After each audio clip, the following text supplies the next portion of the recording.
At some point, and it tends to arrive without warning, you find yourself looking back across a stretch of time you cannot quite account for. The days were there, you were there, and yet when you turn to look at them, there is almost nothing to hold. A few moments rise up clearly. The rest has the quality of something half-remembered from a dream, present enough to confirm it happened, too thin to actually return to. Most people feel this at certain intervals and let it pass, the way you let pass any discomfort that has no obvious remedy. It doesn't point at anything specific. It just arrives, sits for a moment, and dissolves back into the forward motion of the next thing. The question it raises, if you let it, is not one most people sit with for long. Where were you? The days passed, you were in them, moving through them, eating and sleeping and working and talking, and yet somehow you were not quite there for them, not absent through catastrophe or grief or illness, just quietly, ordinarily, somewhere else. And the time went by regardless, the way time does, indifferent to whether you were present for it or not. There was a man who sat with that question longer than most. He was born into a wealthy family in the foothills of what is now Nepal, sometime in the 5th century before the Common Era, and by any measure of his world, he had everything a life was supposed to contain. He had a palace and a wife, and a son born on the same day he decided to leave. The stories say he left because he encountered suffering for the first time. An old man, a sick man, a corpse, and could not unfeel what he had felt. But there is something in the older accounts that goes deeper than that. What the young man could not resolve was not simply that suffering existed. It was that everyone around him seemed to be moving through their lives without really seeing them, going through the motions of living while something essential remained out of reach. He watched it in the people around him. He suspected he saw it in himself. He walked away from the palace and spent years looking for an answer in the places his world said answers lived. Among the ascetics in the forest, the philosophers in the river towns, the teachers who had devoted their lives to these questions. He learned what they had to teach and found it insufficient. And then, after years of searching, he sat down under a fig tree on the banks of the Niranjana River and resolved not to move until he understood. What happened to him there, he spent the remaining 45 years of his life trying to put into words. The tradition he founded preserved those words with unusual care in a language called Pali, and the accounts have survived in remarkable completeness. The word his followers used for what happened to him under that tree was not enlightenment. That is a much later rendering, shaped by translators working in a different century with different assumptions. The word in Pali is simpler and more precise. It is Buddha. It means the one who woke up, which raises a question almost nobody thinks to ask. Woke up from what? The answer he gave was not what his contemporaries expected. The philosophical traditions of his world were largely concerned with the nature of the self, what it was made of, where it went after death, how it related to the divine, and the debates around these questions had been running for centuries, generating elaborate systems of thought that serious people devoted their lives to. He set all of it aside, because what he'd seen sitting under that tree was something none of it actually addressed. Something closer and more ordinary. He'd seen what the mind does when no one is watching it. The word he used for this was moha. Moha is usually translated as delusion or ignorance, though neither reaches it. Delusion implies a false belief held in place of a true one. Ignorance implies an absence of information that could in principle be supplied.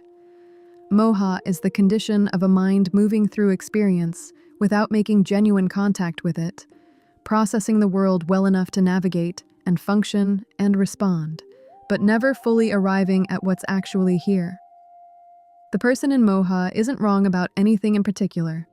They're simply running slightly beside their own life, present enough to get through the day, absent in a way that's almost impossible to detect from the inside, because the activity running in the background feels exactly like being awake. And what that activity is doing, specifically, is constructing. The mind left to itself doesn't receive experience. It processes it, interprets it, runs it through everything it already expects and fears and anticipates, and produces a version of events that is already edited before it's been fully received. This happens so continuously and so fluently that the constructed version feels indistinguishable from the thing itself. You move through a conversation, a meal, an evening, and the mind is already several steps ahead, composing and comparing and preparing, and what actually happened in those hours, the specific quality of them, the way they actually were before the mind got to them, passes without ever quite being received. What's only available in the present moment and nowhere else is contact with what's actually here before it's been processed into something expected. Most people break through to this occasionally, a moment that arrives with unusual vividness, a sudden clarity about where they are and what they're doing, as though the world had briefly sharpened, and experience it as something rare, without recognizing that it's simply what experience is like when the mind is actually present for it. The vividness isn't special. The ordinary state is dulled. This is what the man under the fig tree had seen. And it's also, when you look at it directly, what that unwanted stock-taking is actually pointing at. The feeling that time has passed, and there's nothing to hold. The days weren't empty. The life was there. What's missing is the experience of having been inside it. In the decades after he left that tree, he taught this to anyone who would listen, and the communities that formed around his teaching eventually developed ways of measuring what he was describing with a precision he didn't have access to. 25 centuries later, two Harvard researchers named Matthew Killingsworth and Daniel Gilbert found a way to put numbers to it. For most of the history of psychology, the quality of human experience had been measured retrospectively, people reporting how they felt after the fact, in the calm of a survey or a laboratory, with all the editing that memory performs in the interval. Killingsworth and Gilbert recognized that this gap between remembered experience and actual experience was itself the problem they needed to solve.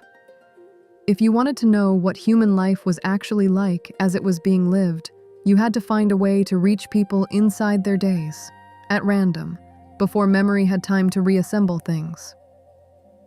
The tool they built interrupted people throughout their days and asked 3 questions.